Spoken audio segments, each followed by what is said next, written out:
एक समय की बात है। एक गांव में एक माँ अपनी 3 बेटियों के साथ रहती थी, जिनका नाम था रीना, मीना और सोना। वो अपनी बेटियों को बहुत प्यार करती थी, लेकिन मुश्किल की बात ये थी कि उस गांव में कोई भी बाजार नहीं था और सामान खरीदने के लिए दूसरे गांव जाना पड़ता था। इसलिए जब भी उसकी बेटियां सामान खरीदने बाजार जाती तो उनसे कहती, मेरी प्यारी बेटियों, तुम्हें जो चाहिए वो खरीद लो। माँ की बात सुनकर उसकी रीना और मीना ज्यादा से ज्यादा जितना हो सकता था सभी सामान खरीद लेती हैं। औरतों की पसंद का हर सामान वो अपने थैलों में भर लेती, लेकिन उस औरत की तीसरी बेटी सोना कुछ भी ज्यादा नहीं खरीदती। एक बार जब वो सब बाजार गईं, सबने फिर अपनी पसंद की चीजें लीं, लेकिन सोना चुप रही, क्योंकि उसे कुछ भी चीज नहीं खरीदनी थी। इसलिए उसकी माँ ने पूछा, सोना, क्या तुम्हें कुछ भी नहीं चाहिए? तुम कुछ भी क्यों नहीं खरीद लेती हो? नहीं माँ, मेरा मन कुछ भी लेने का नहीं करता। मुझे कुछ भी अच्छा नहीं लगता। तुम मुझे केवल गेंदा के फूल लेकर दे दो। मुझे गेंदा के फूल बहुत पसंद है। उसकी माँ ने सोचा, मेरी सोना कभी कुछ नहीं मांगती। गेंदा के फूल तो जंगल से मुफ्त में ही मिल जाएंगे। इसकी इच्छा भी पूरी कर देती हूँ। माँ अपनी सभी बेटियों को घर वापस भेजकर अपनी छोटी बेटी सोना के लिए गेंदा का फूल लेने चली गई। अपनी बेटी के लिए गेंदा का फूल लेने जंगल के पास वाले खेत की तरफ वो जा रही थी। उसने उसकी बेटियों का खरीदा हुआ सामान अपनी पीठ पर लादा हुआ था और वो धीरे धीरे चल रही थी। सूरज ढल गया और अंधेरा छाने लगा। हे भगवान, कहीं भी गेंदा के फूल नहीं लगे। शाम होने लगी है, लगता है खाली हाथ ही वापस जाना होगा। माँ को रात में दिखाई नहीं देता था, इसलिए वो रास्ता भूल गई और चलते चलते वो एक भयानक जंगल में पहुंच गई। माँ को बहुत डर लग रहा था, लेकिन फिर भी वो हिम्मत बांधकर आगे चलती रही। जंगल में कुछ और आगे जाने पर उसे एक बड़ा ही खूबसूरत राजमहल दिखाई पड़ा। अरे, इस जंगल में कोई राजमहल है? ये तो मुझे नहीं पता था। थोड़ा आगे बढ़ने के बाद उसने देखा कि महल के चारों तरफ गेंदा के फूल लगे हुए थे और गेंदा के फूलों से पूरा राजमहल का बगीचा महक रहा था। बड़ा ही सुंदर दृश्य था। अचानक उसे याद आया कि उसकी छोटी बेटी सोना के लिए उसे गेंदा के फूल लेने हैं। न जाने कैसे ये बात भूल गई। मैं बहुत बूढ़ी हो गई हूँ। उसने सोचा कि उसे सबसे पहले फूल तोड़ लेने चाहिए। जैसे ही उसने फूलों को तोड़ा, तुरंत ही एक भयानक राक्षस वहाँ आ गया और बोला, तुमने मेरे बगीचे के फूल तोड़े हैं, मैं तुम्हें कैद करूंगा। भैया, मेरी बेटियां अनाथ हैं। मैं वापस नहीं गई तो वो मर जाएंगी। मैं तो अपनी बेटी सोना की इच्छा पूरी करने आई थी। सोना? अच्छा, तो उसके लिए तुमने ये फूल तोड़े।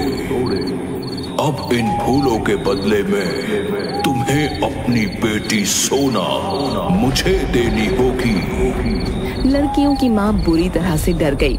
उसने सोचा कि वो फूल फेंक कर वहाँ से भाग जाए। लड़कियों की माँ जोर जोर से रोने लगी। आखिरकार उसे उस राक्षस को वचन देना पड़ा। मुझे छोड़ दो भाई, कल मैं अपनी बेटी को तुम्हें सौंप दूंगी। एक के लिए सबको अनाथ नहीं कर सकती। मुझे जाने दो, पर मुझे दिखता नहीं, घर कैसे पहुंचूंगी? उसने गेंदा के फूलों को उठाया। राक्षस ने जादू किया और वो घर पहुंच गई। उसे देख सोना दौड़ती हुई आई और बोली, तुम कहाँ चली गई थी माँ? मुझे फूल नहीं चाहिए, पर तुम मुझे छोड़कर मत जाना। माँ ने कलेजे पर पत्थर रखकर फूल सोना को दे दिया और बोली, बेटी, तुम्हारे लिए तो ये फूल लेने गई थी। ये बहुत महंगे हैं। तुम्हें महल में जाकर इन फूलों का मूल्य चुकाना होगा, लेकिन मुझे नहीं पता तुम उसमें से वापस आओगी या नहीं। ठीक है माँ, डरने की कोई बात नहीं है, मैं वहीं रहूंगी। उसकी बेटी ने इन सब बातों पर कोई ध्यान न दिया। वो फूलों को पाकर बहुत खुश थी। आखिरकार वो अपनी माँ के साथ राजमहल की तरफ चल पड़ी। जब वो वहाँ पर पहुँची तो उसने देखा कि वहाँ वो सब कुछ है जो उसे चाहिए। चारों तरफ फूल लगे हुए थे। वो बड़ी खुश हो गई। देख बेटी, मैं जा रही हूँ, आगे जो भी होगा उसका सामना तुझे ही करना होगा। मैं जानती हूँ तू मेरी बहादुर बेटी है। अगर मुझसे कोई गलती हो तो मुझे माफ कर देना। बेटी मैं मजबूर हूँ, मुझे तेरी बहनों की भी रक्षा करनी है। सोना को वहाँ छोड़कर उसकी माँ जल्दी जल्दी अपनी दूसरी बेटियों के पास चली गई।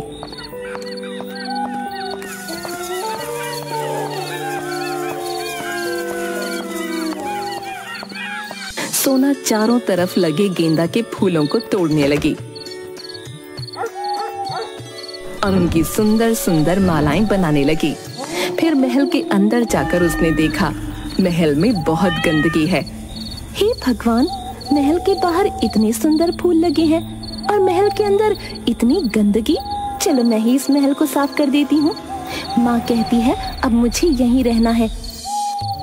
सोना जल्दी जल्दी महल की सफाई करने लगी और उसे पूरी तरह से उसने चमका दिया। फिर गेंदा के फूलों की माला से पूरे महल को सजा दिया।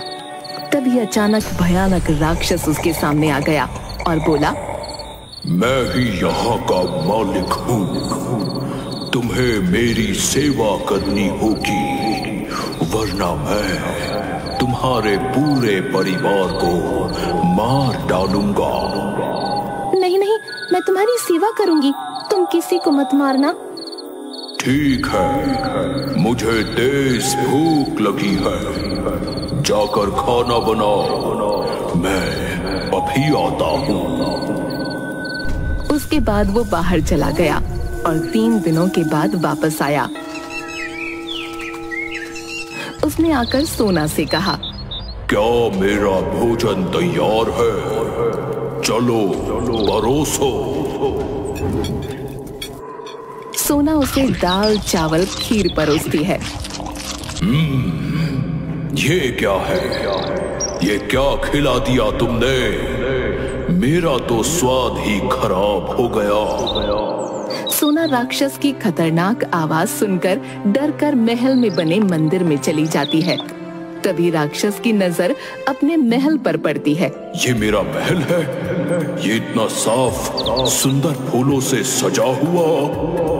वो देखता है कि महल के अंदर सोना दीप जलाकर भजन गा रही थी।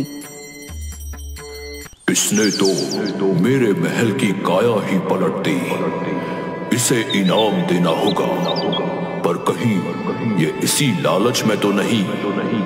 इसकी परीक्षा लेता हूँ, लेकिन अगर उसके सामने इस रूप में जाऊंगा तो ये डर जाएगी। मुझे रूप बदल कर जाना होगा।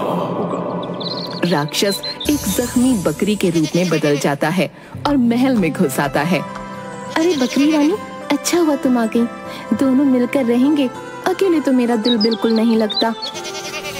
सोना ने बकरी को नहला धुलाकर साफ किया, फिर माथे पर टीका लगाकर बोली, आओ तुम भी पूजा करो।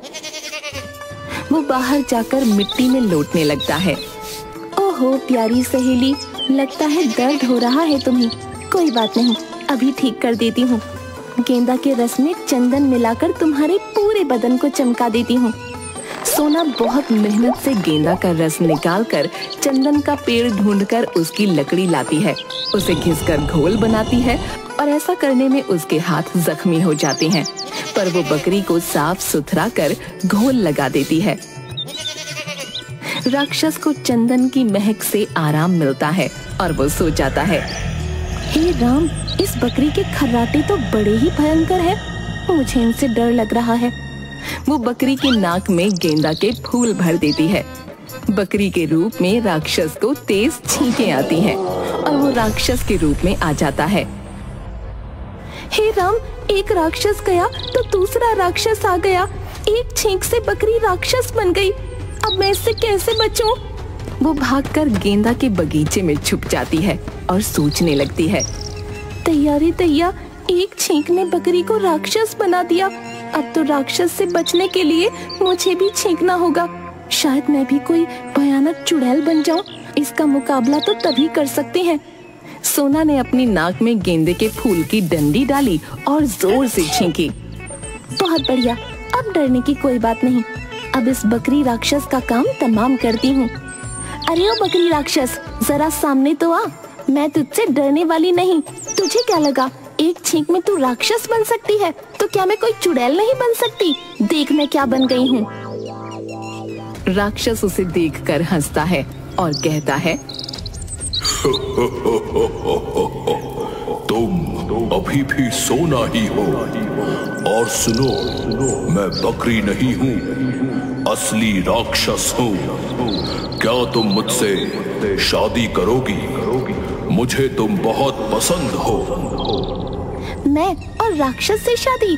तुम तो पहली रात में ही मुझे खा जाओगे। ना बाबा ना, मैं तुमसे शादी नहीं करूंगी। मैं जानता हूँ, मैं बहुत बदसूरत हूँ, इसलिए कोई भी मुझसे शादी नहीं करना चाहता। मेरे लिए तो यही अच्छा है कि मैं मर जाऊं, लेकिन डर के मारे कोई मुझे मारने भी नहीं आता। तुम मेरी मदद करो। मदद? मैं भला तुम जैसे राक्षस की क्या मदद कर सकती हूँ? तुम मुझे मार दो। अगर तुम मुझे मार दोगी तो यही मेरी सबसे बड़ी मदद होगी और मैं तुम्हें छोड़ दूंगा। सोना, मेरे हाथ में जो तलवार है उसे लेकर मेरा सर काट दो। सोना जोर जोर से रोने लगी क्योंकि उसे इस तरह की चीजें करने की आदत नहीं थी।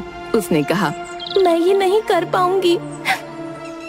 अगर तुमने ऐसा नहीं किया तो मैं तुम्हें टुकड़ों टुकड़ों में काट डालूंगा। अब सोना के पास कोई दूसरा रास्ता नहीं था और उसने अपने हाथ में तलवार ली और राक्षस के सर को काट दिया। उसका सर शरीर से नीचे गिरकर बॉल की तरह जमीन पर घूमने लगा और उसके शरीर से बड़ा ही लंबा खतरनाक सांप निकला जो बहुत ही भयानक तरीके से फुफकार रहा था। मेरे सर को तुरंत काट दो। मैं बेकार में सबको नहीं मार सकती। तुम तो मेरा कुछ भी बुरा नहीं कर रहे हो, फिर भला मैं तुम्हें क्यों मारूं? अगर तुमने मुझे तुरंत नहीं मारा तो मैं तुम्हारे पूरे परिवार को निगल लूंगा। तुम्हारी इतनी हिम्मत? शायद तुम्हें नहीं मालूम मैंने इतने खतरनाक राक्षस को मारा है। अभी तुम्हें स्वर्गलोक पहुंचाती हूँ। इस बार सोना डरी नहीं और उसने सांप के सर को तुरंत काट दिया। सांप के मुंह में सोने की चाबियां थीं। वो तुरंत ही एक खूबसूरत नौजवान में बदल गया और बड़े ही प्यार भरे स्वर में सोना से बोला, सोना, एक श्राप के कारण मैं राक्षस बन गया था। मैं यहाँ का राजा हूँ और ये गेंदा के सारे फूल मेरी प्रजा। सोना ये देखकर हैरान हो गई कि सभी गेंदा के फूल इंसानों में बदल गए। ये महल मेरा है। एक जादूगरनी ने मुझसे बदला लेने के लिए मुझे और मेरी प्रजा को इस रूप में बदल दिया था, लेकिन तुम्हारी मदद से मुझे सब कुछ वापस मिल गया। तुमने मेरी मदद की है, इसके बदले में मैं तुमसे विवाह करूंगा। ये सुनकर सोना बड़ी प्रसन्न हो गई।